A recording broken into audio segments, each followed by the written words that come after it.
Everybody is ablaze right now. Everybody's wondering what is really going on with Angel Reese. Has she just flat out quit again? What happened when Caitlin Clark returned to Team USA camp after months sidelined with injuries? Angel Reese quit. Not just benched. Not just frustrated. She left camp entirely after Clark dominated every single drill. Sue Bird and coach Cara Lawson watched in awe as Clark ran fast breaks with Aaliyah Boston, nailed logo threes, and controlled the pace like she'd never missed a beat. Meanwhile, Reese struggled to find her rhythm in a system now built around Clark's playmaking. Do you think Reese deserves a spot on Team USA? Drop your thoughts in the comments and show support for Caitlin. Clark hadn't played a competitive game since mid-July when a groin injury first sidelined her. Then came a quad strain, followed by an ankle bone bruise. One setback after another kept her off the court for most of her sophomore season.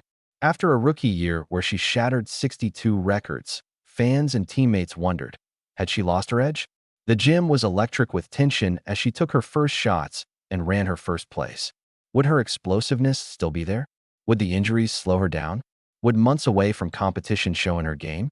Sue Bird studied every movement from the sidelines, arms crossed, while coach Cara Lawson kept her eyes glued to Clark during warm-ups, searching for any sign that the layoff had affected her rhythm. The moment Caitlin Clark stepped back onto the court, it was like she had never left. Logo threes. Automatic. That signature step-back jumper. Crisp, confident, flawless. From the very first drill, the ball came off her hands with the same smooth release that made her rookie season legendary. She swished 3 straight shots from 30 feet without even breaking a sweat. Players stopped their own drills just to watch. Nets barely moved as shot after shot found the mark. Her court vision was razor-sharp, threading passes through windows other guards couldn't even see. She anticipated openings 2 seconds before they happened and fired laser-accurate passes through triple teams. During one fast break drill, she whipped a behind-the-back no-look pass that hit a teammate perfectly in stride for an easy layup. The coaching staff exchanged knowing glances. Everyone understood they were witnessing something special. The pace she brought was electric, pushing teammates to match her speed and intensity. Simple passing drills turned into high-energy competitions. Moving from station to station, she demanded excellence from everyone, and her energy became contagious. Teammates cut harder, moved faster, and competed like they hadn't all week. The entire tempo of practice shifted. Sue Bird couldn't hide her amazement from the sidelines. She looked great. The rhythm looks great, Bird said later. She'd seen players struggle after long layoffs.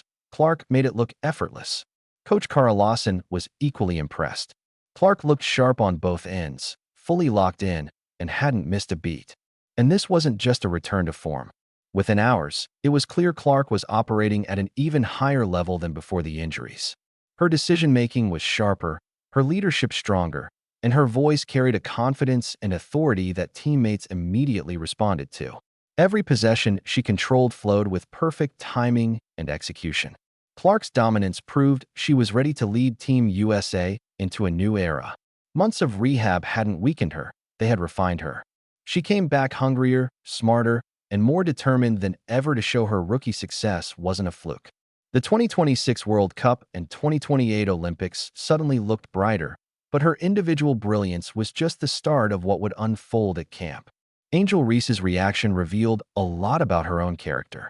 As Clark continued to dominate every drill, Reese's role shrank, her minutes dwindled, and her frustrations mounted. Drills ran around Clark's pace and style, leaving Reese sidelined instead of leading. Post-up opportunities dried up as the team shifted to faster ball movement and three-point shooting. Instead of adapting, Reese grew visibly frustrated, rolling her eyes in meetings, complaining during water breaks about not getting touches, and letting her energy drop when she wasn't the focal point. Her body language changed. She slouched on the bench, stopped speaking in huddles, and other players started following Clark's lead instead. The gap between their styles was impossible to ignore. Clark's team moved at lightning speed, while Reese's group struggled to keep up, stuck in slower half-court sets. Every possession highlighted the difference. Clark created easy shots, ran the offense with precision, and elevated her teammates, while Reese's approach slowed the team down. During a scrimmage, Clark's dominance reached a breaking point. Her team outscored Reese's group by 20 points in just 15 minutes. Clark hit 4 three-pointers in the first 5 minutes. Reese managed only 2 contested shots. Coaches stopped the scrimmage early. The gap kept widening. Reese's frustration boiled over, with complaints about playing time, system fit, and recognition. Her inability to adapt showed why she didn't fit the team's championship culture. Meanwhile, Clark's calm, mature response proved why she was ready to lead, elevating everyone around her and setting a new standard for Team USA basketball. The breaking point came fast. In a scrimmage, Clark's team outscored Reese's squad by 20 points in just 15 minutes. Clark nailed 4 three-pointers in the first 5 minutes, while Reese managed only 2 contested shots. Every pass Clark threw created wide-open opportunities for teammates, while Reese's post-ups slowed the offense and led to turnovers. The final score? Not even close. Coaches called the scrimmage early as the gap kept widening. Reese's reaction was explosive. Complaints about playing time, system fit, and her role poured out in ways the coaching staff considered unprofessional.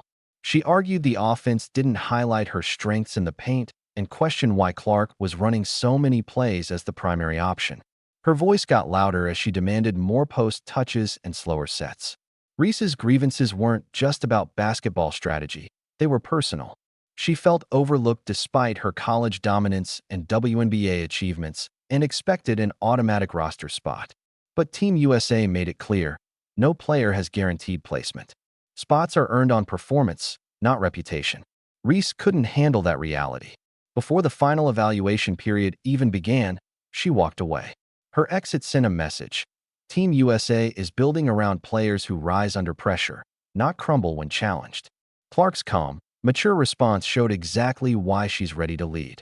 Next came the spotlight on Clark's chemistry with Aaliyah Boston, a duo that had dominated during their fever days. Coaches needed to see if that connection translated to Team USA's system. From the very first scrimmage, it was undeniable.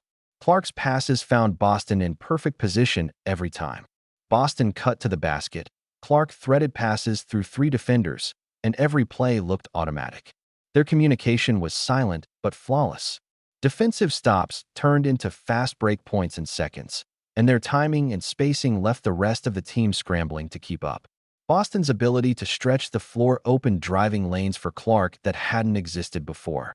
Clark attacked gaps with confidence, knowing Boston was ready to finish or rebound. Screens, passes, and spacing created a system where both players elevated each other. Boston looked like an all-star center, Clark like a master orchestrator. Every possession highlighted their basketball IQ and showed teammates what elite, modern basketball looks like. Meanwhile, Reese was left behind. She couldn't find her spots in the paint, couldn't keep up with the tempo, and struggled to fit into the fast-paced system. Clark and Boston, on the other hand, made everything look effortless. Their teamwork created easy shots, made complex plays look routine, and elevated everyone around them. Clark's dominance at Team USA camp was undeniable. Her shooting was automatic, her passing visionary, and her leadership lifted every player on the court. Skill, vision, and a team-first mentality. She sets the bar for what USA basketball needs moving forward. Clark makes everyone better, turning role players into stars and strong teams into championship contenders. With Clark healthy and in command, the 2026 World Cup and 2028 Olympics just became must-watch events. Do you think Reese deserves a spot on Team USA? Drop your thoughts in the comments and show your support for Caitlin. Don't forget to like, subscribe, and hit the notification bell so you never miss an update. Click the video on the screen, and we'll see you in the next one.